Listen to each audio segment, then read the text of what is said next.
All right. Well, welcome everybody. I'm glad for those who could join tonight, and very glad I get to speak about this topic. Let me make sure that okay.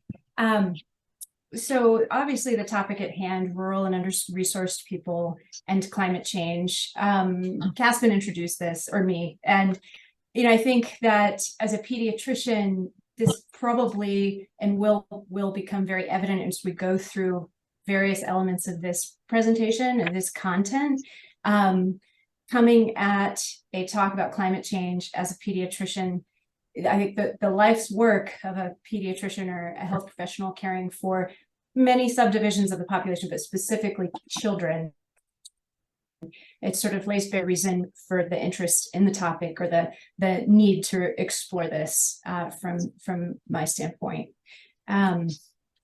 Okay, to set the focus, to set the tone, I offer you a couple of quotes. The first from Thich Nhat Hanh: "When we know how to protect all beings, we protect ourselves." And secondly, I had looked for something similar, but I always come back to this. We're the first generation to feel the impact of climate change and the last generation that can do something about it. Okay, so just so you know where I'm headed here, the objectives that I'm gonna go through. It's very hard for me as a healthcare professional to end up in any speaking role around climate science and climate change, even with the main focus on health impacts, without at least just touching on a few slides that run through the basics of climate change. So forgive me for those for whom that is repetitive. That will be just a short slice of this. And then I'd like to focus this on why healthcare providers matter. And then we'll get into kind of the topic at hand. And I found, as prepared for this, many interesting aspects of this topic. There are many definitions, many reviews of this in the scientific and health literature. And so I'll do my best to define what we're talking about. And then go through a narrative of how we understand and classify vulnerable populations and health effects from climate change. And then I'll try to narrow down on Montana, where we live matters, and looking more closely at where we are. It's very difficult also, I find, to sit through a climate change related talk and not end with some look at where we go from here or what to do. So we'll talk about mitigation versus adaptation, and then more broadly, what is being done and what can be done. I do have to disclaim a couple of things. I don't have any conflicts of interest. I'm not sure what those would be in this setting, but I'm also not an expert on this topic. So this is a narrative, and I anticipate every time I do speak with a group that I am going to be speaking with and among people who truly are experts in various aspects of this content or this field. I certainly welcome comments, questions throughout. None of that is disruptive to me. So please speak up.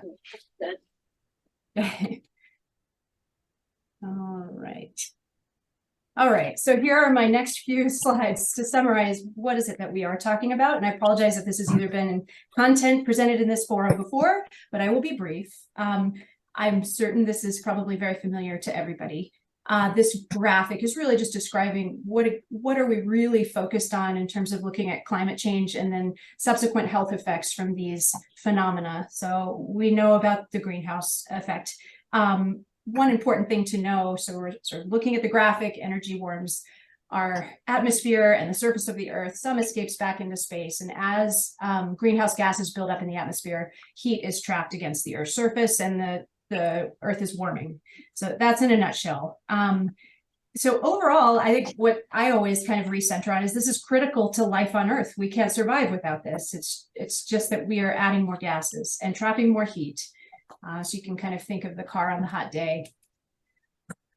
I enjoy looking at this. I see this typically when I'm looking at slides that I will sort of say to the side note, my husband, who is a climate scientist, typically looks at this with everybody, and I've appreciated looking at this. So how do we know what's going on? This is a graph showing increased carbon dioxide concentration at Mauna Loa Observatory in Hawaii. So this has been going on since the 60s, measuring and tracking carbon dioxide in the atmosphere. Hang on a second, everyone. My pictures are blocking the very end of this. So at the very end, you kind of get a sense as to where we are right now. This is up to date. This is a daily global record of atmospheric carbon dioxide concentration. It's maintained by the Scripps Institute of Oceanography at UC San Diego.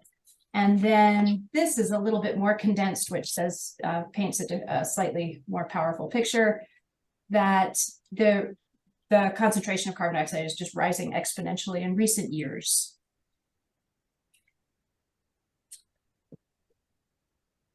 And so what does this mean? I essentially think of it this way, and it's really, I think, relevant to the time we're in now in January with some of the coldest temperatures that we've had so far this winter. And essentially what we're talking about is, you put on a sweater when you need to trap heat, when you need heat against your body, you need to warm up. But you can start to think, what does it look like as you put on then a puffy coat or let's say a fleece on top of that sweater, a puffy coat on top of that fleece and sweater, and you continue to add layers. And that is essentially, I think, a helpful way for me to think about what's going on as part of the greenhouse gases are increasing in our atmosphere. And finally, this is it. And then I will move into the content of tonight's presentation, really more specifically. But this is if no one has seen this, is the climate spiral popularized by a climate scientist by the name of Ed Hawkins. It's obviously an animated plot of global temperature increase. And I think what makes this the most interesting, certainly as that concentric circle line moves out from earlier times, is that we are approaching two outer rings, the 1.5 degrees Celsius threshold and the 2.0 degrees Celsius threshold. And the 1.5 degree threshold would mean that by 2100, the surface temperature of the Earth, if we prevent ourselves from exceeding that temperature rise, then we would not have risen beyond 1.5 degrees from pre-industrial temperatures by the year 2100.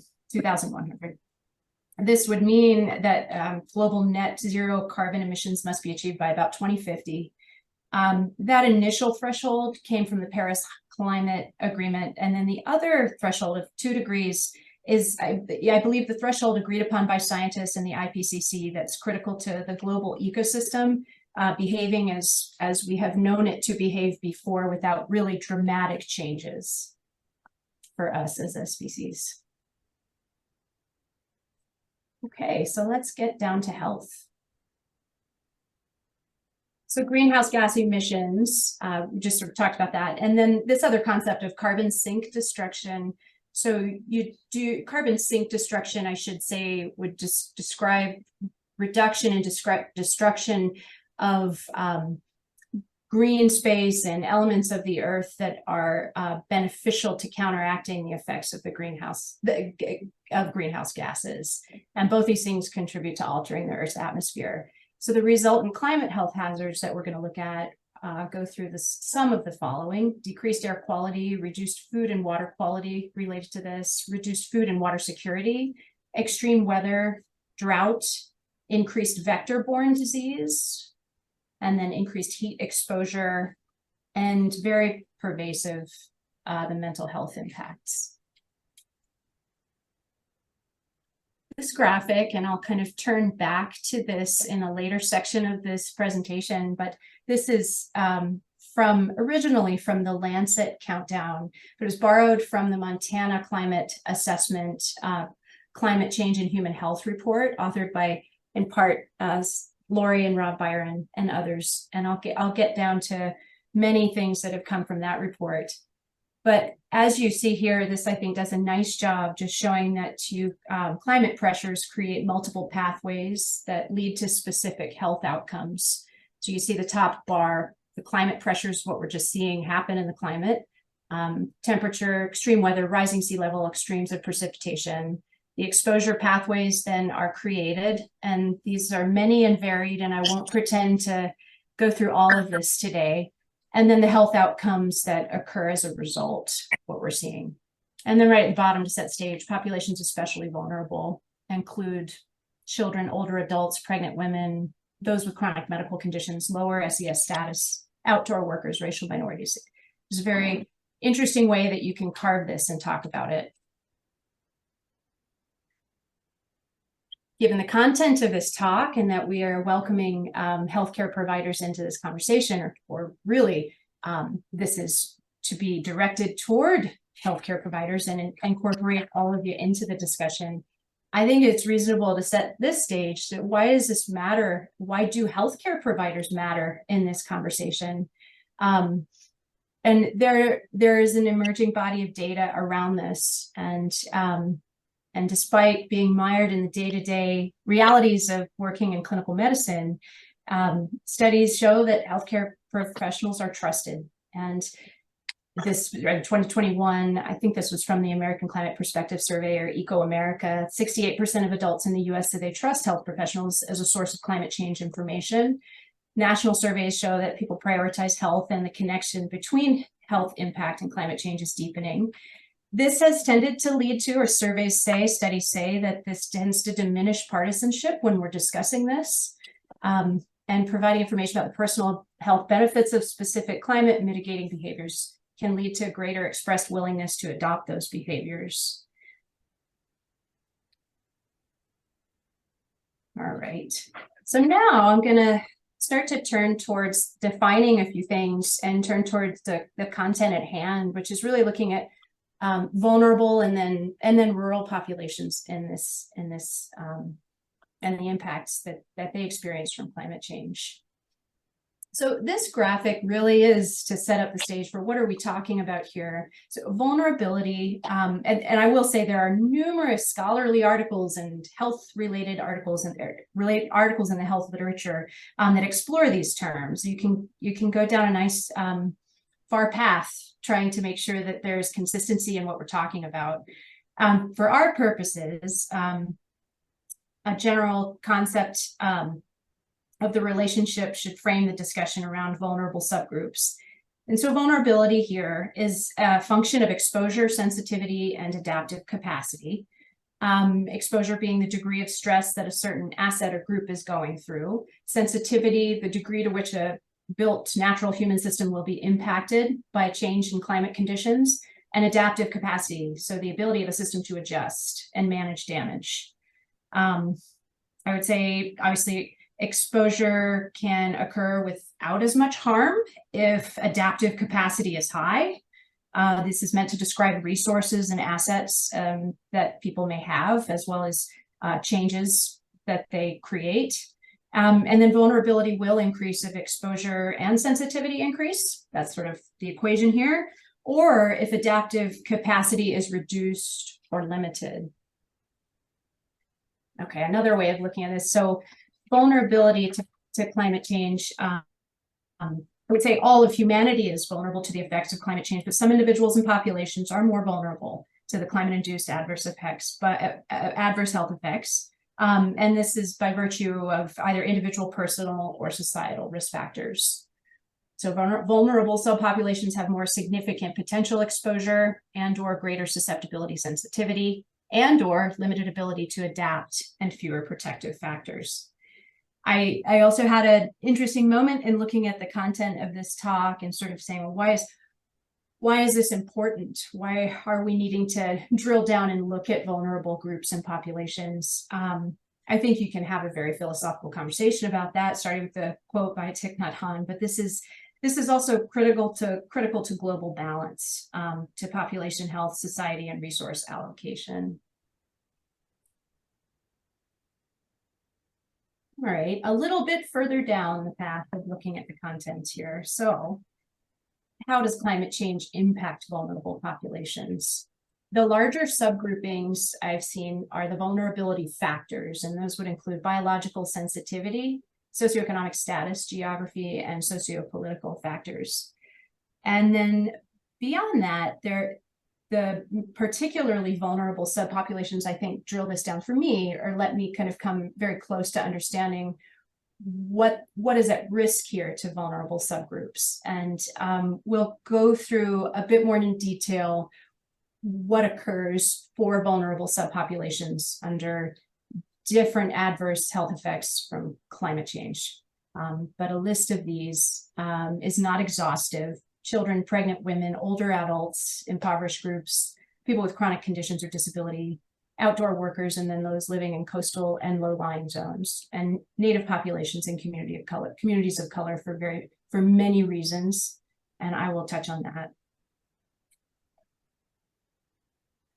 I found this graphic to be, it's busy, and I will, as we go through this today, apologize for a couple of the busy slides that in future iterations I think can be minimized.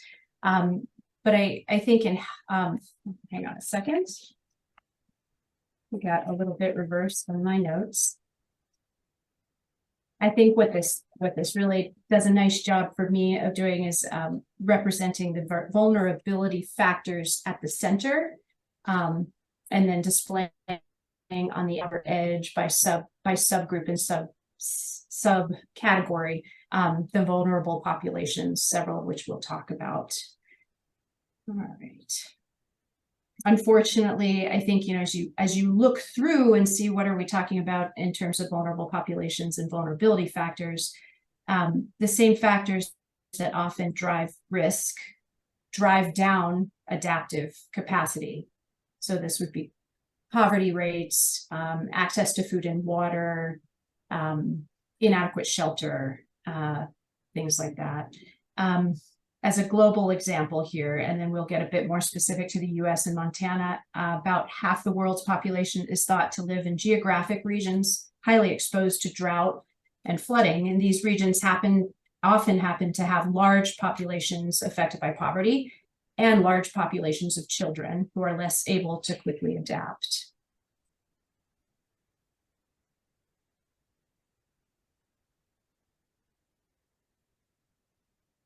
When I'm trying to get my mind around kind of a body of content to present or to consider, I think I'm far enough into the practice of medicine now, 14 or so years. So I think what I am used to looking at are health outcomes. In this graphic, what I mean by health outcomes, kind of what I'm going to kind of go through in the next several slides, I'm considering as adverse health exposures. So when we're looking at population health, we're often considering vulnerable populations by health outcome. So for example, if you have a risk factor like high cholesterol or obesity, you're at risk for heart disease and diabetes.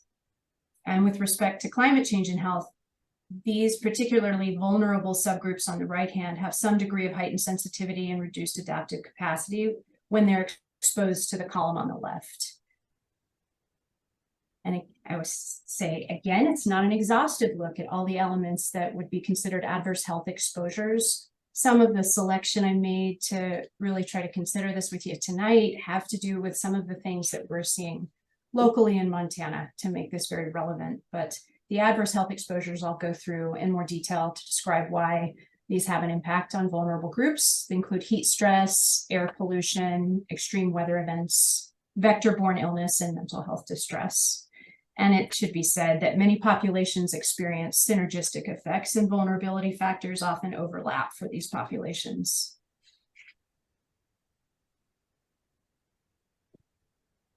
The next few slides, if you can bear with me, in order to grapple with this, I do have a decent amount of text, and I won't read all of this, but I'm going to touch on what we're looking at. So the subcategories on the previous slide, let me go back, under the heat stress category include elderly, those with chronic medical conditions, infants and children, pregnant women, urban and rural poor, and outdoor workers.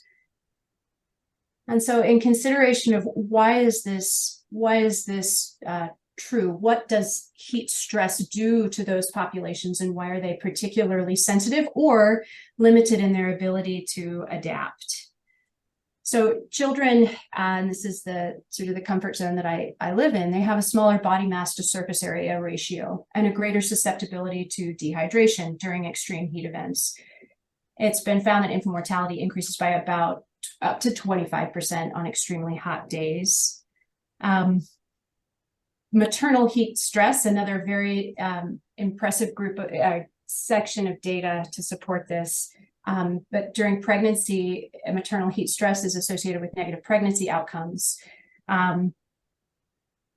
specifically preterm birth, low birth weight, stillbirth, and increased rates of postpartum depression also are relevant to that group.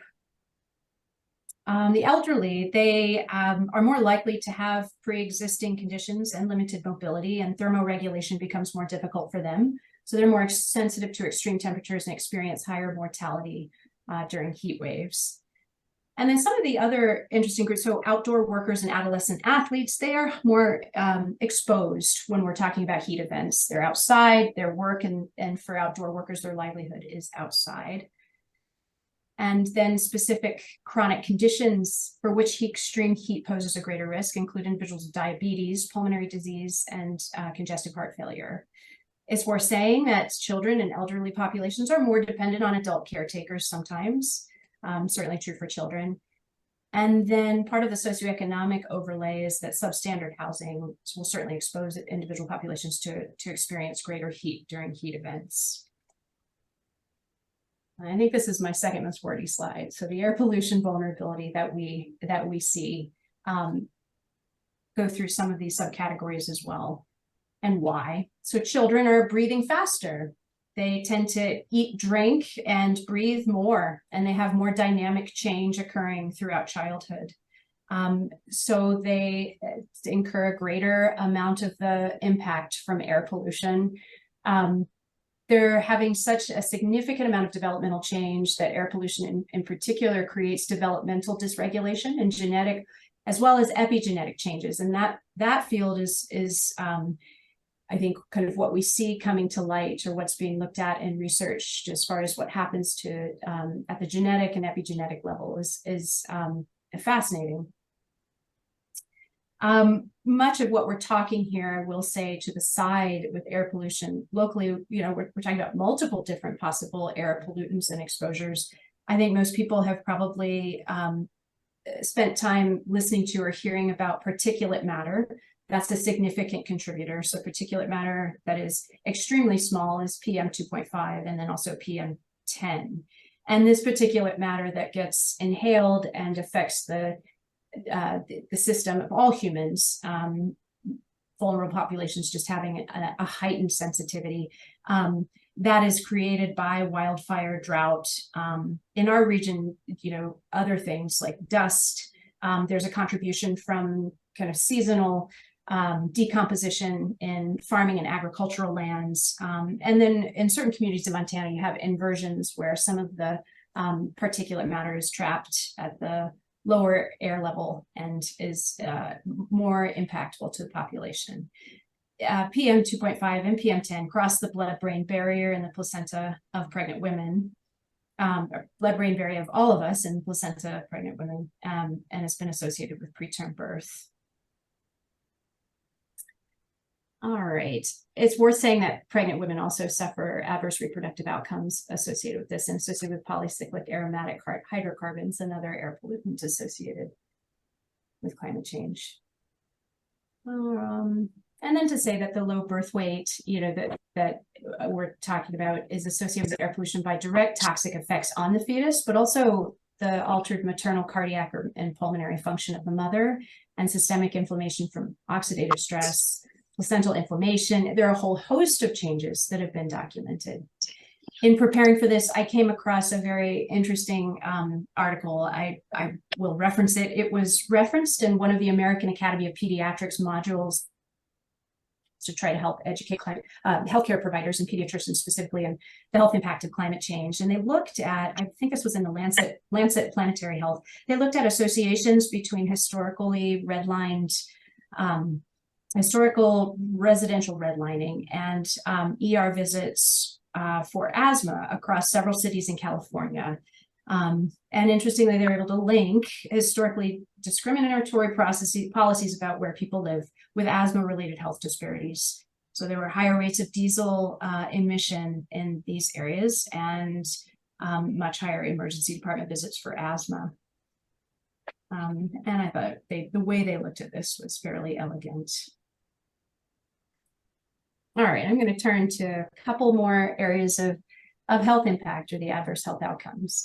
Vector-borne illness is getting much more attention even in our region, but essentially this just needs to sort of highlight that children and infants are more vulnerable in that they have naive immune systems.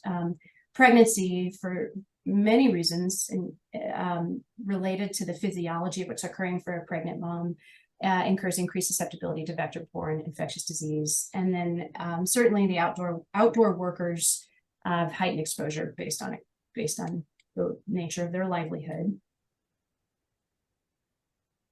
I know I'm certain that many people did not miss the headlines and the handful of reports of cases of West Nile virus in Montana last summer. West Nile virus has been in Montana for a while.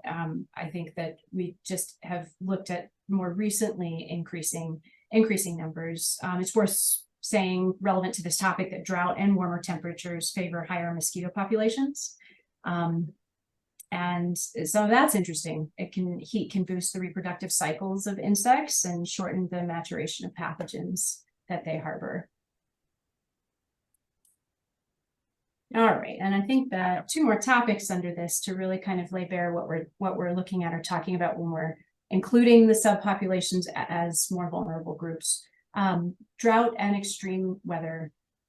Children and pregnant women have higher exposure to environmental toxins released from flooding events. There are studies showing that extreme weather events certainly lead to disrupted healthcare access, and that's significantly impactful for the elderly, children, pregnant, disabled, chronically ill. The elderly, disabled, and kids have increased barriers to leaving their homes and modifying where they are when an extreme weather event occurs. And certainly in extreme weather events, impoverished or unhoused individuals have limited ability to modify their shelter.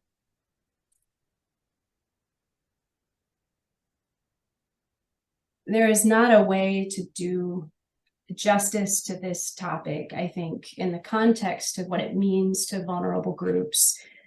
So that's maybe a side note disclaimer.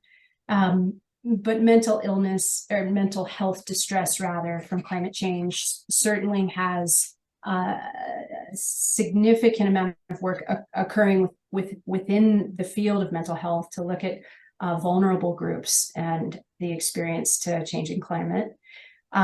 And some of the main highlighted reasons that are very easy to come to individuals with mental illness, and this is, I think it's probably reasonable to say that we all experience mental health distress in considering what's occurring in our environment. Individuals with mental illness are more likely to be unhoused. They're less likely to regulate their own circumstances in response to environmental changes, creating vulnerability. Children experiencing extreme weather events and some of those impacts from climate change before age 5 have shown much higher levels of anxiety and depression as adults. And then Indigenous populations define health to include a direct connection to the land and the environment, and they suffer significant stress when faced with relocation that can be caused by environmental changes. And finally, suffering physical impacts from climate change or reduced livelihood in general is expected to lead to a greater mental health impact. Worth noting, rural populations rely on outdoor work. Often, farmers and ranchers express high rates of anxiety about climate impact to their livelihood. So now I'm going to come in a little bit more local and try to kind of focus much more on what's happening in Montana. And the rest of the talk that is relevant to vulnerable subgroups will focus on what we've seen and what's going on in Montana. So this is the landing page for the Climate Change and Human Health in Montana Special Report of the Montana Climate Assessment. So this is known as the C2H2 report. It was released in 2021. In essence, as you look, I've included the websites, there's a rich amount of information specific to this topic tonight and many other elements of what's happening around Montana. So I'd encourage everybody to take a look at this. This was produced with support from the Montana Healthcare Foundation and many stakeholders around the state of Montana. To name a few, Montana University Systems Institute on Ecosystems, Montana State University Center for American Indian and Rural Health Equity, and then Montana Health Professionals for a Healthy Climate, Rob and Lori are certainly featured within this report, and many others who are experts in this field. There was a tremendous effort to kind of look and see what is occurring in Montana, and a subcategory to consider around uniquely vulnerable groups. The initial assessment you can also find here, and that initial assessment came out, the MCA, the Montana Climate Assessment, in 2017, and focused on agriculture, water, and forests. And then in 2021, the Climate Change and Human Health was released. So before diving into that, the space that we share is a rural landscape in Montana. And I haven't related any of the vulnerable subgroups or subpopulations specifically to areas and land masses that are rural, but that is what we're talking about in a good bit of this state. And I'll kind of describe or remind folks about the state we live in. And some of the unique challenges include limited access to healthcare, limited access to resources broadly sometimes, certainly can include higher exposures, isolation, and an impact to our livelihoods and a rural way of life. So I think essentially in my mind, this landscape impacts all elements of vulnerability. So sensitivity, exposure, as well as adaptive capacity. And so this is our state. Montana is 4th in landmass in the US, 44th in population among 50 states. That's a pretty stark picture. 90% of the landmass is frontier area, which has a unique definition, and the most remote, which is the most remote and sparsely populated place on the rural-urban continuum. The map shows a subdivision of the counties and what type of population they represent. So the rural counties include an urban cluster with fewer than 10,000 people. Well, that's that definition. The micropolitan counties, which are in kind of a nice light medium purple, a little bit darker. Those micropolitan counties have about 10 to 50,000 people and a high degree of connection for surrounding communities to the core, so the core population. And then the metropolitan areas in dark blue, which are a few. Those are populations greater than 50,000. And same concept. There's a specific way in which surrounding groups for those metropolitan areas engage with the resources of the metropolitan region. And then the 7 areas outlined in gray represent tribal lands, and that is also a unique feature of the landscape in Montana. As far as health goes, and much of what I'm going to use as content here, I'm going to shamelessly borrow into the C2H2 report, but it is certainly true that where you live matters, even in this rural landscape. So this graph really shows kind of some differences between the healthiest Montana county and the least healthy Montana county, and then subdivisions by racial and ethnic group. And move my images aside here so I can see this a little bit better. So, you know, some of the main subcategories of looking at population health, so premature death, poor or fair health percentage, poor physical health days per month, poor mental health days per month, you can see the discrepancy between the healthiest and the least healthy counties.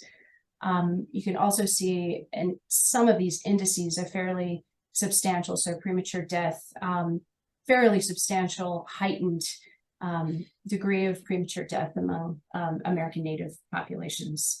And, you know, I won't cover this in detail today or do justice to this topic fully, but it's worth noting that the health outcomes among American Indian populations have significantly poor health outcomes, and this is thought to be attributable to many factors that influence the rural landscape and have for a very long time, including resource allocation and isolation, and layered with historical trauma and systemic racism.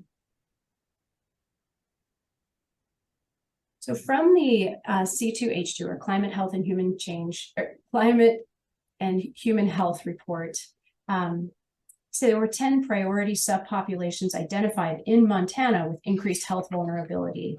to climate change. And those are here before you, and they're explored in great detail and with a lot of effort at looking at what we do and do not know about the state of Montana in the report. People with existing chronic conditions, people threatened by increased heat, people living in proximity to wildfire and smoke, those facing food and water insecurity, the very young, the very old or pregnant, and those with limited access to healthcare, those living in poverty, the American Indian population, and then people lacking adequate health insurance, and those with mental health issues at baseline. Now, these, again, I'm going to say, have either heightened sensitivities or reduced adaptive capacity for climate change. And when they're exposed to the detriment, these populations are exposed to detrimental health outcomes, vulnerability is significantly increased. And let's look at why these groups matter in Montana. And this is a little bit overwhelming, and I apologize. I think to separate this out or spread this out, I was looking at highlighting some of the main features that came to light in the Montana Climate Assessment Report. Drilling this down to kind of say, what is it that we know about the population that is more vulnerable in Montana? So on the topic of chronic conditions, there are risk factors for this in Montana that relate to the landscape, and that includes what we've already said. So there's geographic isolation, there are fewer healthcare providers for those with chronic medical conditions, and there's sometimes in these areas more health risk behaviors, lower socioeconomic status, limited employment opportunities. It kind of does become a very synergistic rolling ball of risk sometimes. Rural Montanans have, under that subcategory of chronic conditions, have higher mortality rates for 6 out of the 10 leading causes of death. I think we're including in that heart disease, chronic liver disease, and diabetes. The heat exposure concern for Montana. So about 62% of our land is in ranch and farm production. And the percentage of mobile home units in Montana is about double the national average. So that's unique to our most vulnerable groupings for the adverse effect of heat exposure. There was a small survey, I found this interesting, cited in the C2H2 report, that about 19% of Montana households that are rural and 35% of urban households have air conditioning. So the way in which we have lived in Montana and the standard of housing that we've had, what we've needed, has been such for a very long time. And there's a lot of infrastructure relevance to this and what may need to change as heat exposure increases. Wildfire smoke exposure that all of us also experience in Montana. 64% of Montana homes are located at the wildland-urban interface where wildfire occurs. I think this is the second highest percentage of all Western states, behind Wyoming. And I think relevant to kind of what data that we do know from various different major fires that we've experienced in the last 5 years, but their ED visits increase for cardiovascular and pulmonary disease when we experience wildfire events. Food and water insecurity certainly are relevant to our landscapes. So about 10% of Montanans struggle with hunger, and about 37,000 kids live in food insecure homes. Some of this is, again, data from the 2021 report. 30 of Montana's 56 counties have areas considered food deserts, and our infrastructure is sensitive to flooding events and aging. About 10% of the food we eat is grown here, and that makes us more at risk from the health impacts of global change or global climate change in food production. And we have seen also, I think, the data looking at a decrease in snowpack, that it impacts our public and private water resources in agriculture. And then moving down, the Federal Health Resources and Service Administration designates 23 of Montana's 56 counties as health provider shortage areas. Montana's poverty rate in 2021, at the time the report was written, was about 12.5%. It's comparable to the national average, and people living in poverty often experience vulnerability to climate change based on inadequate diet, poor shelter, limited healthcare access. We have touched on, and certainly not in great detail, the many threats to Native people way of life as they've lived and practiced for thousands of years. And I think the most stark statistic that certainly continues to play out for us in Montana from a mental health perspective is that we have a suicide rate about twice the national average, and likely will be the highest in the US for 2023. Okay, so that is a picture of the health challenges, the health population challenges that we have related to vulnerable subgroups in Montana. I'm going to spin this now and talk about something a bit more uplifting and kind of turn to kind of what do we do here and what is discussed in terms of readiness and preparation for what we're seeing are the health impacts of climate change. And so the two terms are mitigation versus adaptation. Mitigation is referencing the reduction or stabilizing the changes that are already occurring due to a changing climate, and adaptation, adjusting to the current and future effects of climate change. We can't necessarily reduce exposure for our patients or our population, and sensitivity can be out of our hands. You don't change very fixed elements of our population by biology, but we can increase adaptive capacity, and we can influence systems to help people adapt. Another graphic to kind of look at this and look at some territory that's overlaid together, or where the common topics come together. And I think commonly we're looking at really sometimes overwhelming systems-based mitigation efforts that we don't as individuals control. So sustainable transportation, energy efficiency, or renewable energy. We can influence the conversation, but those are large changes. And then on the adaptation side, to mitigate or minimize the risks related to climate change impacts, examples of upgrading infrastructure, looking at disaster management, flood protection. And then the overlap in the middle is very interesting, I think, and it has, I think, an enormous amount of potential for impact as we try to amplify maybe the effort that we make to influence what's ahead of us.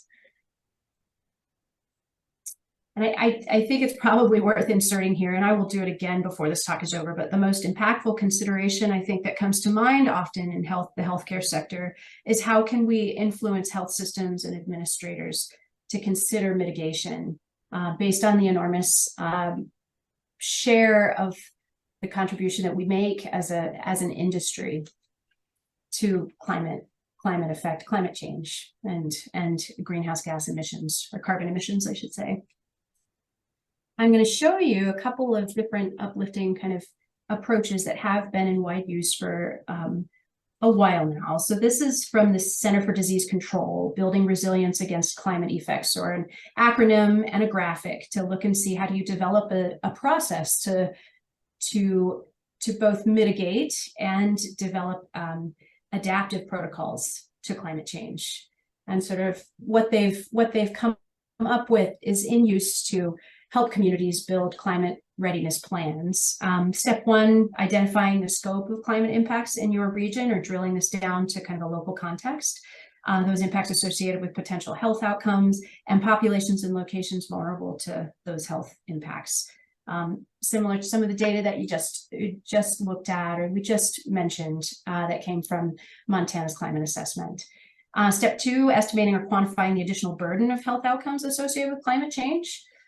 Step three, looking at developing and implementing a climate and health adaptation plan and identifying the most suitable health interventions for the identified health impacts of greatest concern. Step four, developing written adaptation plan that's regularly updated. Oh gosh, I switched those. And then you have to disseminate and oversee the implementation of the plan. And then finally, evaluating the process and determining the value of information attained and the activities undertaken. So the great news in our state, these are 20 locations who have gone through this process and have built community climate action plans. I think local to me, our effort occurred in, I believe the last meeting I attended might have started in 2017. I believe it was published in 2019. and it's called Climate Ready Missoula, and they continue to have an updating process. I think more recently focusing in on electrification and various different economic incentives for clean energy. I think that the highlight is that these climate readiness plans are spread far and wide, and there are many that are probably not represented here in the works. And I think that what I've seen over time is that this is a chain reaction. As some of these are built and formed and stakeholders come together, other communities and cities in Montana are able to do the same. All right.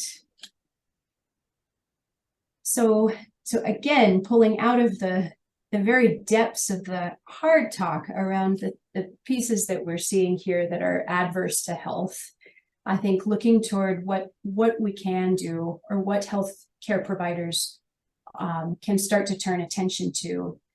I will bring you back to saying that I think that the data does show that the health voice is of high impact, or can be.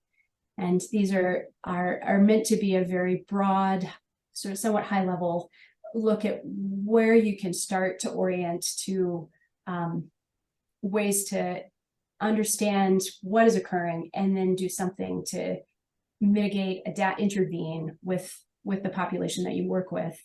I think off the very starting point is the getting informed, and this is an iterative process that continues on and on.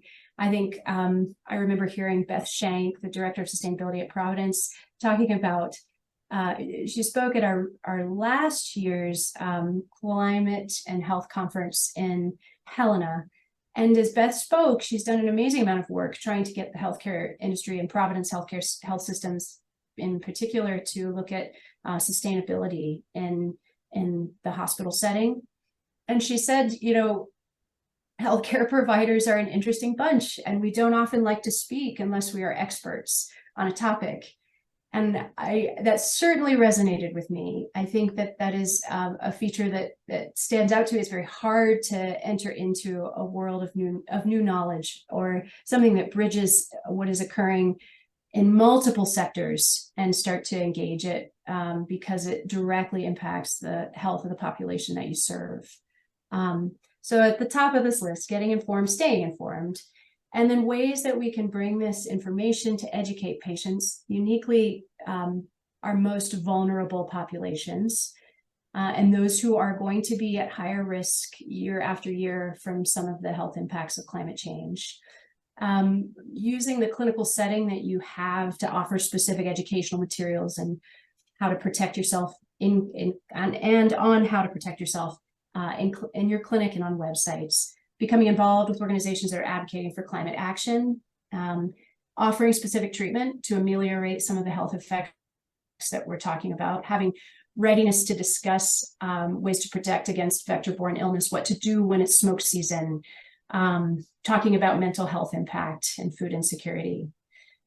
And then the engagement with the health system, while that feels very large, I think there are a lot of very small I would say low-hanging elements that my clinic certainly can work on, and we're trying to reorient to working on. I think the statistic is, according to the World Health Organization, the US healthcare system contributes about 8% of our greenhouse gas emissions.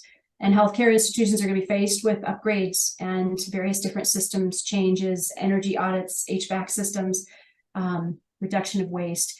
There are big changes, there are small changes. The two sites here, My Green Doctor and Healthcare Without Harm, really lay out many efforts, many entry points to that conversation to look and see what we can do as a healthcare industry to reduce, to really mitigate what is occurring. And I'm going to head towards some of the local space that I am in, and that is a relative in the background, but I'm going to highlight, these are small features. But a clinical space is a space that is entered into by many people, ideally many people, seeking healthcare advice, seeking healthcare for themselves, their family members, their children.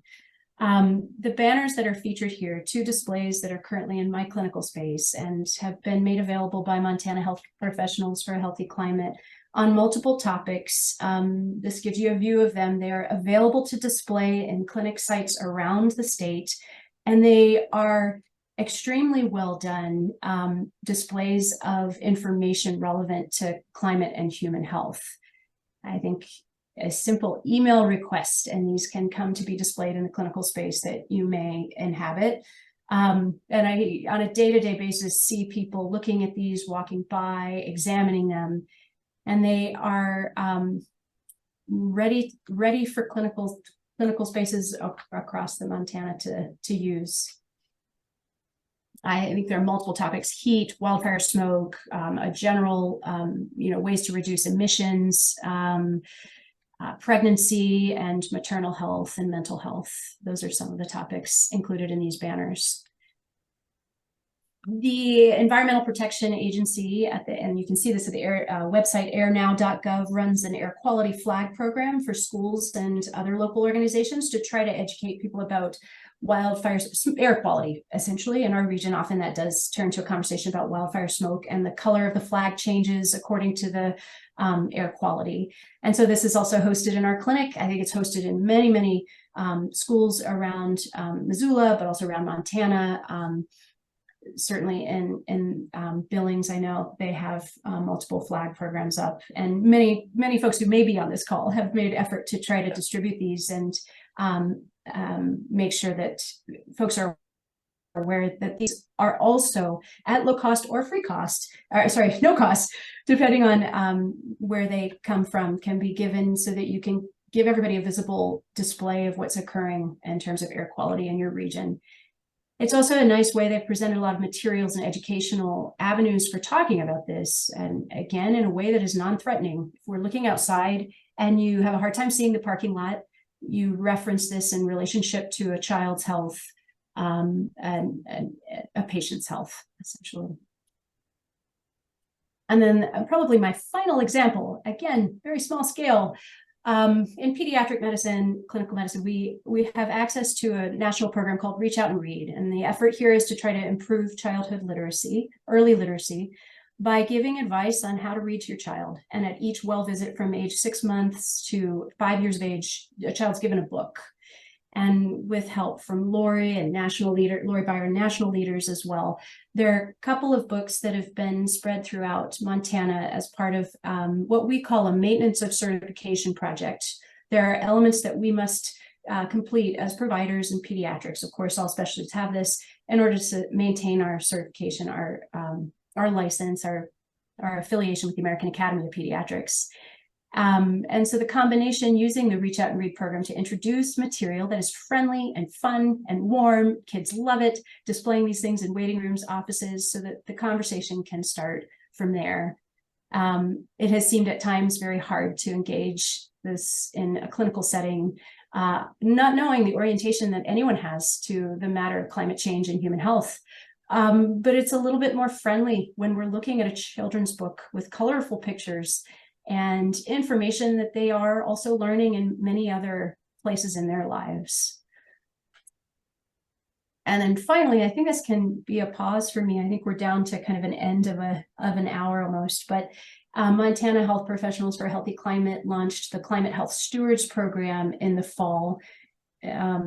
And this is the landing page where you would find more information about it. The goal is to recruit healthcare professionals to join in and look at ways in which we can all begin to become climate health stewards or continue that process. The site provides many examples, small to large.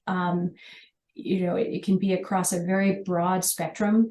And then the effort of this campaign is to really create energy and drive, and to there's a built-in motivational component to try to keep in touch and say, how's it going in your stewardship plans? All right.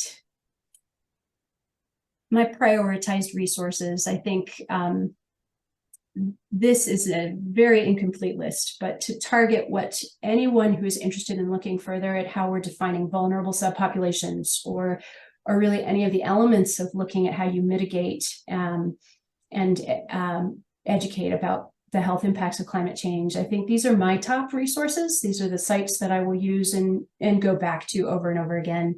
My Green Doctor and Healthcare Without Harm are really invested in looking at changes to the healthcare institution, to kind of what we are doing to contribute to the problem and what we can do to mitigate this. It should be said again to check out the Montana Climate Assessment and the Climate Health and Human Health, Climate Change and Human Health Impacts section of that. Montana Health Professionals for a Healthy Climate, where I just was, and then more broadly and on a national level, the Medical Society Consortium on Climate and Health. And I think the landing spot here, before I stop talking and let someone else jump in for the final part of tonight's session. This picture I found at the end in the appendix section of the C2H2 report. And I'm only laughing because that's my child. She's now almost 10, so she's no longer quite that cute. She's still really cute. She's just not that small. And I think it took up until now, which is really not a great thing to have to say, to realize that my husband, who contributed to that report, put her picture in as an appendix feature. But the landing spot here, this image, I think it's not hard to stop here to say, you know, I see a broad population of children, but the kind of the compelling nature of all of this is that we will experience some of these health impacts, but this generation, her generation, and the future generations will continue to experience them much more extreme, to a much more extreme degree. And this is my motivation.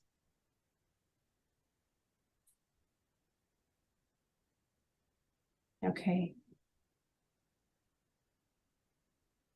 There are extensive citation lists. I would encourage anybody who is interested, let me know their extensive citation lists that I can guide anybody to around this topic, unique, specific to kind of what we're looking at with rural and vulnerable subpopulations. And that'll be at the end of the presentation, but I'll leave it at the landing spot here. And that is the end of my slides. And I think the remainder of what we share time for here in this context is to be able to have something that is much more of an exchange and open it up to discussion.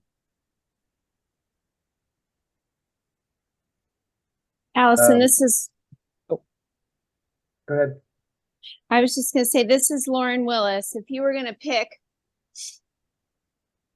one thing for the state of Montana to focus on, if we just had the ability to, you know, choose one initiative for the next, I don't know, 5 years in this sort of overarching framework that you've given us, what would it be and why? Lauren, are you specifically kind of thinking based on, you know, to the content at hand for our most vulnerable subpopulations in climate change? Yeah, I think so. That is a very challenging question. Sorry. No, I wasn't meant to, like, I know. You That's know, okay. pimp you. I just wanted to know what you thought. Yeah, I would say after going through a lot of content here and, you know, to prepare to discuss this, to prepare a new deck of slides, Lauren, I think that the themes that run through all vulnerable subgroups and really seem to impact so many people that I interact with. And, you know, I think this is probably gonna be obvious when I say it, but working toward, maybe if I won't say it's the priority, because all of the subgroups that all of these things are important, but mental health has been such a challenge for youth, for adults, for the aging population, for the rural landscape, for our population. I think the challenges we face in mental health and the impact that's coming, on top of that due to climate change and the impact of climate change. I think that is going to confront us in healthcare and as healthcare providers, no matter what. I don't think that many of those elements necessarily stand out from trying to provide good mental health care to a population in general. And I know you know how hard that is and what the challenges are. But I think my attention really shifts towards that vulnerable subgroup, anybody who is dealing with more extreme mental health challenge. And what do we do from here? So I can speak on that a little bit. We don't have a lot of information yet, but our contract with CMS goes in scopes of work, and they're 3 to 5 year contracts, and we're up for a renewal at the end of this year. So there is more focus on behavioral and mental health coming in. And then Mountain Pacific is actually working on another contract with youth and adolescent mental health. So there is more coming into the state. It's just a matter of getting funding and finding the right people to be included in which contracts.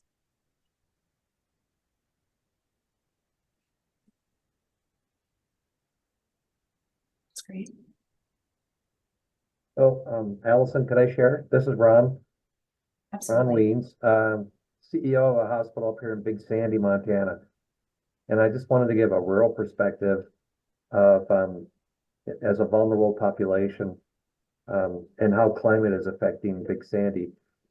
And in my notes that I wanted to share, I'm bound to offend a farmer that's out there that might be listening, because what I've found has been kind of disturbing. I came up here about 1.5 years ago. I commute up and work here during the week, and I live just south of Helena. The thing that shocked me the most is when I would leave Great Falls and drive up to Big Sandy, about 80 miles, I would see these huge fields that were basically dead. And I started asking questions about that, and that really affects actually our health in our rural communities of what is happening. And it's directly related to climate and climate change. What they found years ago, decades ago, that when a farmer tills his land, it's releasing a lot of carbons into the air. And so they said, let's see if we can come up with a no-till management solution. And that was great. The idea. The problem is that our large companies that provide herbicides and stuff said this is a great opportunity. And so now we put millions of gallons of Roundup and stuff on our lands, and it's we're just now starting to understand the impacts of that with neurological issues like Parkinson's, dementia, and those kind of things related to spraying that much on our lands and and on our crops, basically. So, and then the second thing that does, because the soil is getting so degraded that what is grown on there is not does not have a very good nutrient content. And I've actually learned a lot of this from Bob Quinn. He's a world-renowned organic farmer that happens to live here in Big Sandy. He's amazing. He would say the wheat that we eat today has no, it's not, well, I don't want to get too deep in the weeds, but he said it's not really food anymore. And that's why we're seeing the gluten intolerance, the wheat intolerance, because as our climate changes, our seed providers are saying, okay, we need drought resistant seeds. And then they say we need weed resistant seeds. Well, these seeds over time, they become something our body doesn't even recognize then when we start eating wheat and other things from that. Yeah, Grain by Grain. I read that book. Yeah, I just got a note there from Robin Lloyd. He lives here, so it's been a great resource, Bob Quinn. So with the soil degradation, no nutrients in our food. In fact, the carrots I ate as a kid had 99% more carotene in them than the carrots you buy in the store today. And that's with all different types of produce. It's supposed to be bigger. You see the big, huge apples that I can't even eat anymore, but they're so big. But anyways, so that's right here. That's how I experienced that for the first time. I didn't know that was happening in Montana. And how does that affect rural areas? What it does affect, when I see a homestead surrounded by these dead fields, I go, I wonder what kind of ill effects they're feeling from that, because there's spray over. Even our organic farmers are having a hard time keeping it organic because the overspray affects the testing that they do. So I better go quickly. I'm sorry, but that does affect a lot of things. You know, Parkinson's I mentioned, the gluten intolerance, all those kind of things. And then not having nutrient dense produce. So the other thing in rural areas is that extreme weather reduces outside activities. When it gets hot during the summer, especially our elderly, they stay indoors. And in rural areas, we don't have malls you can go walk in, or large facilities, YMCAs, whatever. There's nothing else to do other than be inside.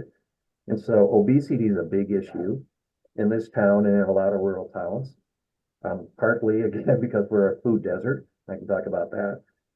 So no indoor, so we can't be outside most of the late summer at least. So that leads to obesity. Diabetes is a big issue in this town. And then that affects mental health, you know, not being at the weight they want to be, but yet it's very difficult. That affects mental health. And then the extreme drought, like you mentioned, is creating some real issues with mental health of our farmers and ranchers. We've always had droughts and stuff, but they haven't been this extreme. You know, we've had there's so many times now that I have been talking to farmers and they say, I've never seen this before, you know, and these are 5th generation or 3rd generation farmers, and they've never seen this kind of extreme. And usually it's drought, the size of the hail, or the wind that we're experiencing. And so those are affecting mental health issues. In fact, when you look at the suicide categories in Montana, when I looked at that 2 years ago, over half of the suicides in Montana are white males in their 50s and older. And a lot of them are in farming communities. And so there's not the resources either. In a rural community, there's not as many mental health resources. So maybe I'm preaching to the choir here. I'm new to this group. But anyways, let's see. Oh, the extreme weather effects, then if someone wants to grow a garden, to get some of those better nutrient produce, their garden is affected by high temperatures, strong winds, and what we're seeing a lot more is larger hail. And and then with the drought kind of conditions we've experienced, not last year, but the last 2 years before that, there was water restrictions too. So you can't keep your garden going. So, and then last but not least, but in rural areas, at least in Big Sandy, about 70% of our roads are gravel. And so there's a lot of dust, which affects asthma in kids, especially asthma, and then also our elderly that have respiratory problems. And so that seems like a lot of stuff to try to tackle. So what we're trying to do is, sorry about that. What we're trying to do is Bob Quinn and myself and a couple others, we're trying to find funding for a prototype greenhouse that it addresses climate change and plus nutrient dense foods and all those kind of things. So that way we could basically we're controlling the climate then. And we can also use alternative energy. We would use like solar and wind, primarily here. Some places could actually use hydro or can't remember what it's called, but thermal power, but for energy. Anyways, those are kind of, we're working on that. We want to get a prototype greenhouse that could be scalable to any rural community that's resistant to large hail. That's a challenge.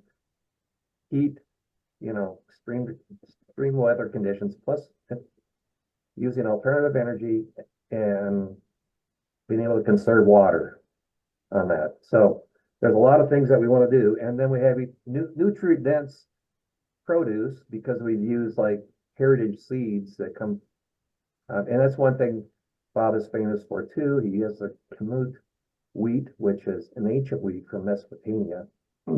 Amazing anti-cancer. I mean, he has research groups in Italy working on it, but they're finding huge benefits to that traditional wheat. So I don't know what all the answers are to soil. I mean, we're starting to see some farmers going back to let's regain our soil, the health of our soil. I looked this up on my phone because I couldn't believe it. But yesterday, Blinken was at the World Economic Forum in Switzerland, and he said healthy soil is a national security issue. Soil is now becoming part of the climate change discussion. And I go, finally, maybe we'll be able to do something about our soil in Montana because it's being degraded significantly and affecting our health. And again, it all came out of climate change, and it was an unintended consequence of trying to keep, a cropland from releasing a lot of carbons, but it was done probably the wrong way. I don't want to I don't blame farmers actually, because they're kind of like required. I mean, they pretty much, if you're going to stay in business, this is what you got to do type thing. Unless you try organic farming, which is really challenging in Montana, but it's being done. Our Bob Quinn does that. Well, that's enough. I better stop and let other people talk. But I was just fascinated by it. I've been here a year and a half. Now, I hope we can find funding even for the planning stages of the greenhouse. And then we'd love to build a prototype. And we actually think it would help economic development here, because we live right on a highway. We could have a farmer's market. We'd like to get MSU students to come up here and work with our high school students to help design this. There's a lot of things we want to do, but Bob works full time. He's everywhere around the world. And I work full time. So we need to hire someone to do that. And that takes money. And so we're just looking for funding. If anybody knows of anything, we know, but and that's it. Thank you, Ron. I think everyone who hears Bob Quinn talk is going to talk about as long as you did. It's pretty incredible stuff you guys are doing up there. Yeah. It's so cool to hear from a health provider from Big Sandy. That's awesome. I wanted to just pop in and say that if folks want CE for this, I'm going to put it in the chat again, but we have a post survey that you have to complete if you do want CE, just so you know, and make sure you give us your name and stuff like that. Okay, back to the conversation.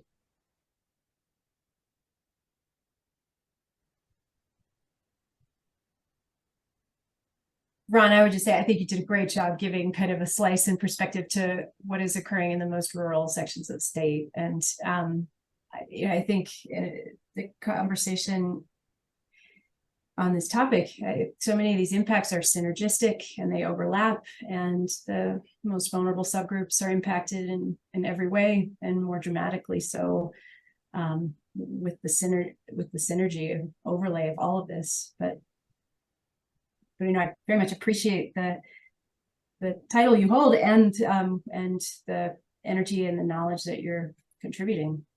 Well, thank you.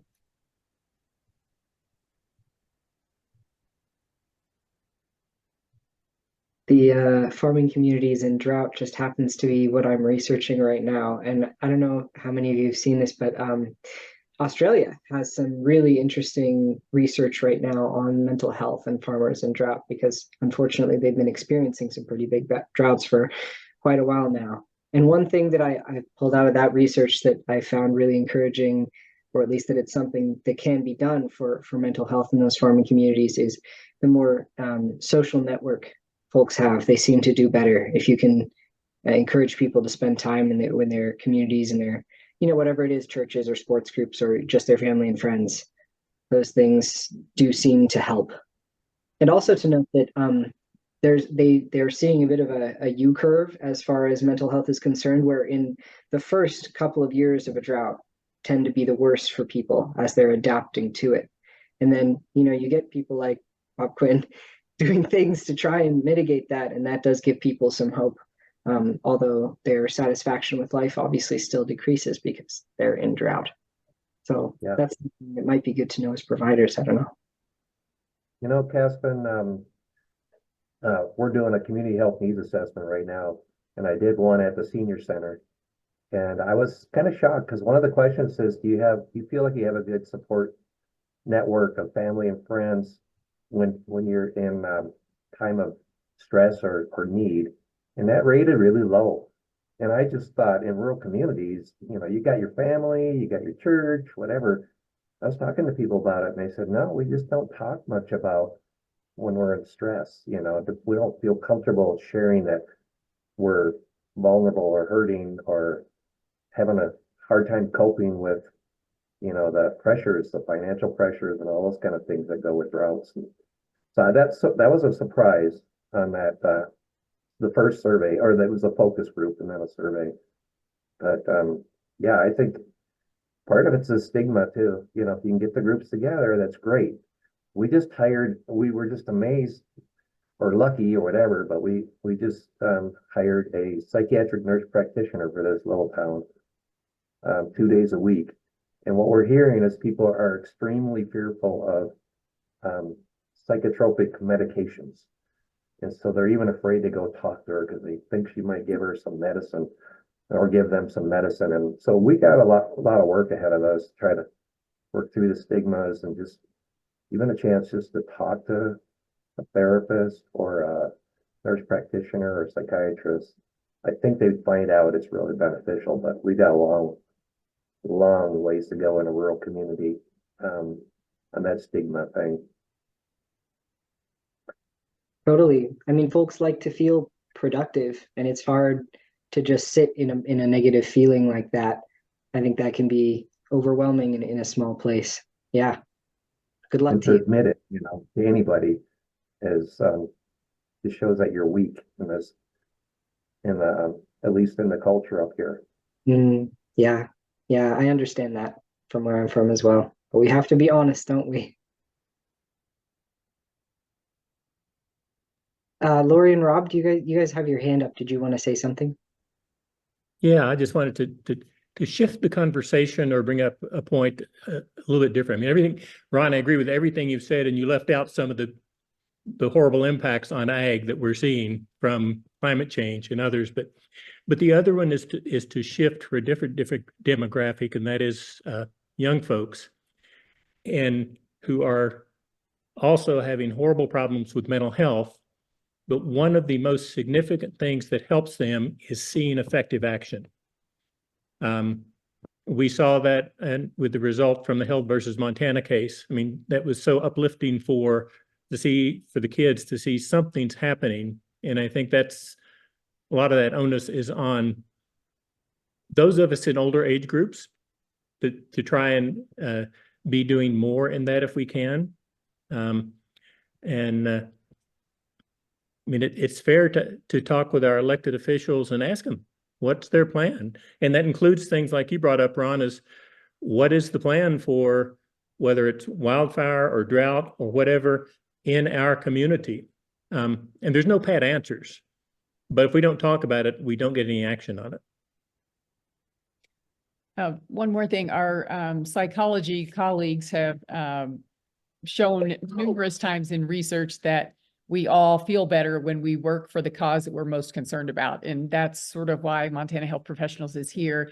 And I think all of us that have done work on climate change, you just know it makes you feel better.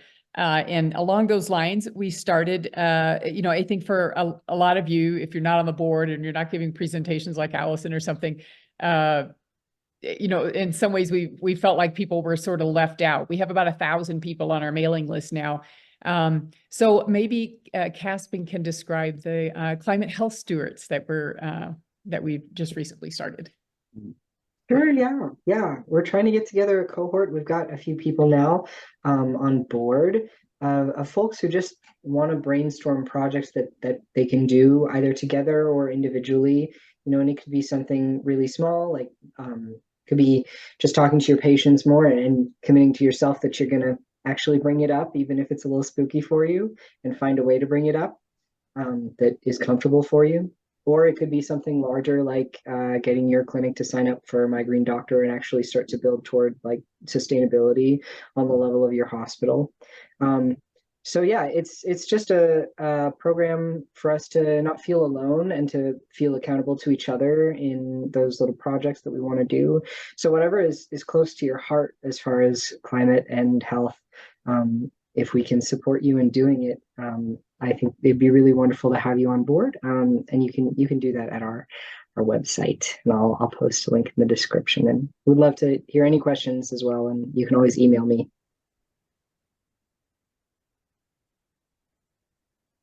And some of the options for what you could do are really easy. We have a 10-hour Moodle course through the Montana Public Health Training Center. It's free. It's 10 hours.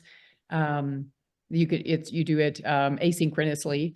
So if you just go to their main website and scroll down in the courses that they offer, it's there. I think about 250 Montana health providers have signed up for it so far, which is pretty cool. And we'd love to have more of you besides Ron Wines host the banners at your hospital. So 3 months filled up, but after that, yeah. So if you think you'd like to have them, they've been all over the Bozeman Health, the CSKT Tribe, the Children's Clinic, Allison's had them over in Missoula, some of the health departments. Yeah, they look great. And we're opening a new clinic here in a couple months, and I just thought they would look awesome in our new clinic. So thank you for doing that. Nice. Thank you, Ron. Oh. Yeah. I'm working on a drought one too, so that'll be in the mix soon. Anna, did you have something to say? Yeah, I just wanted to ask now, Lori, and how do I get access to that course? Is it as you can, or is it all at the same time with everybody else, or what is the thing? It's as you can. Do it on your own time. Yeah, you can do as much or little as you want it at a time. I'll look up the link while other people are talking here. Okay. Thanks, Anna. Good question. Can you see the chat, Anna? Yes, I can. I'll get it in a second.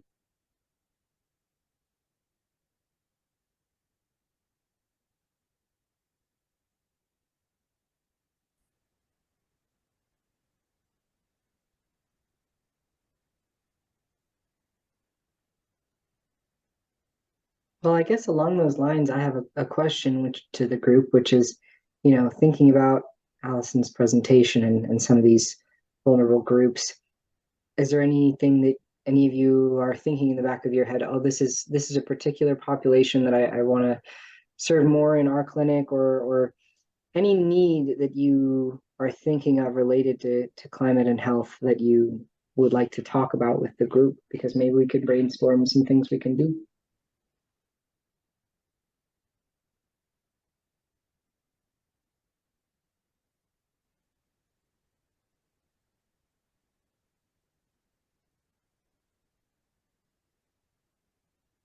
I'll jump in. I'm Erica McKinn Hansen, and I actually now work for the Center for American Indian and Rural Health Equity at MSU, which Rob and Lori know. I was at MSU Northern and was part of the launch of the climate, that press release. So it's so good to see you. And now I'm with Alex over at CARE. So I live in Havre, so I'm very close to Big Sandy, and was listening intently. And I grew up in Malta, so this is my rural area. Most of my family members are in the agricultural industry, and I'm working with another small hospital on the High Line, actually, with a CARE funded project there at the hospital. And at our most recent community advisory board meeting, mental health was absolutely the number one top of mind topic. It's interesting because in those communities, when we bring up and they talk kind of all around the elephant in the room, which is climate change and the effects that it's having on the farmers and the ranchers. And that is, I think, one of the biggest challenges right now is getting that buy-in among that group, just like Rana had said in Big Sandy, that there is a stigma attached to getting help. And we're trying to think about different ways to reframe that conversation and how we can talk about climate change in a very like non-threatening, not political charged way. But we're all talking about the same things and addressing the same problems. It's been going fairly well. But that's one of I think the biggest challenges that we have in this area. Yeah. So I'd love to hear others' thoughts. Mm-hmm. This is Anna, and I have I have nephews and family I have family in Browning, that ranch outside of Browning, in that coal, that I don't know how they do it, but and then I also have nephews that have health issues, and you're right, it's very difficult to talk to them, and I just have to cajole them all the time. I just have to say, okay, now what's more important, getting this done now or dying in whatever length of time and not feeling healthy and not being able to do what you want to do? So I do a lot of things like teasing them and stuff, because even though they respect me as a nurse and as a family member, you're right, it's difficult, and I know exactly what you're talking about. So lived it, been there, done that. Yeah, and it's worth bringing up, Erica, you may, and Ron, you may, and but others may not be familiar with the program by the Northern Ag Network, Weather, which allows ranchers in their tractors to talk with a mental health provider. So people who are doing the same thing or very similar. So that's one, for those who aren't aware, that's an available program in Montana for people. So. You know, I shared an idea with Toyota probably 2 years ago. And now that we have generative AI, it may not be that far away, but I said, you know, in Montana, the only way you're going to reach a farmer and rancher is in his truck or her truck. And I said, so here's what I'd like to see in your next generation of trucks is when I get in my truck, I put my hands on the steering wheel, it already senses my mood. And then it goes into a voice. You can pick a voice. I would want, well, I won't say, she's from Australia, used to a singer in Australia, but I'd want a nice voice that would say, hey, Ron, looks like you've had a rough day. Can I put some music on? Put some music on, but then subtly becomes the therapist for that driver. This could be in rural Montana or while you're waiting 2 hours in a traffic jam in California, but you suddenly have a therapist who learns you through generative AI. I know that's a scary thought, but who learns more about you, but also is trained as a therapist, a robotic therapist. It's hard for me to wrap my whole mind around it, but that's what I suggested to them. I'd love to have that. And then if it's serious, you know, if they pick up on cues, they would say, I'd like to connect you with a psychiatrist, and it would be an automatic telehealth connection in their cab while they're sitting out there checking on their cows, you know. And the guy actually got pretty excited, and he got me connected to their regional vice president of sales. And I said, I don't need any kind of royalties on this. I just want you to do something that can reach these macho guys in their pickup trucks when they're out checking on the fence lines. And I said, they might actually talk to a non-person in their cab because nobody else is listening. So anyways, I hope that comes up someday, because I don't know how you're gonna reach these macho guys. I really don't. Other than like you said, if you can get a few champions, then they can maybe bring the others around, but it's gonna be it's a tough go. One place that's brilliant, Ron, although I know some folks are not gonna want to talk to a robot, but some folks will in their truck would be nice. But I know on the more low-tech spectrum, the one place that people do let themselves be vulnerable sometimes is church with their pastor. And I know, I think Rob and Lori may have more knowledge of this than I do. I know we've had some partnerships with churches who are interested in, environmental stewardship, because that's a part of their religion. So that may be something that some folks in small communities can lean on. But unfortunately, I'm afraid I think we have to wrap up now, because Rob has another meeting. So we've got to get going. But I so appreciate all of you. It's so wonderful to have you here. Remember, if you're getting CE, that you need to go to that link that I put a while back, and I will send it out as well, as for the CE, just so you can do that one thing. Let me see if I can.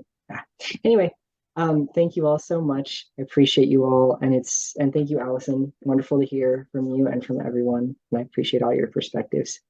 Thanks so much. Thank you. I did just put a link in the chat for anyone that would like, but their MSU extension actually is looking at Montana egg producer stress related to this, and has some resources that they can reach out to virtually. Nice. So, thank you. That's awesome. All right.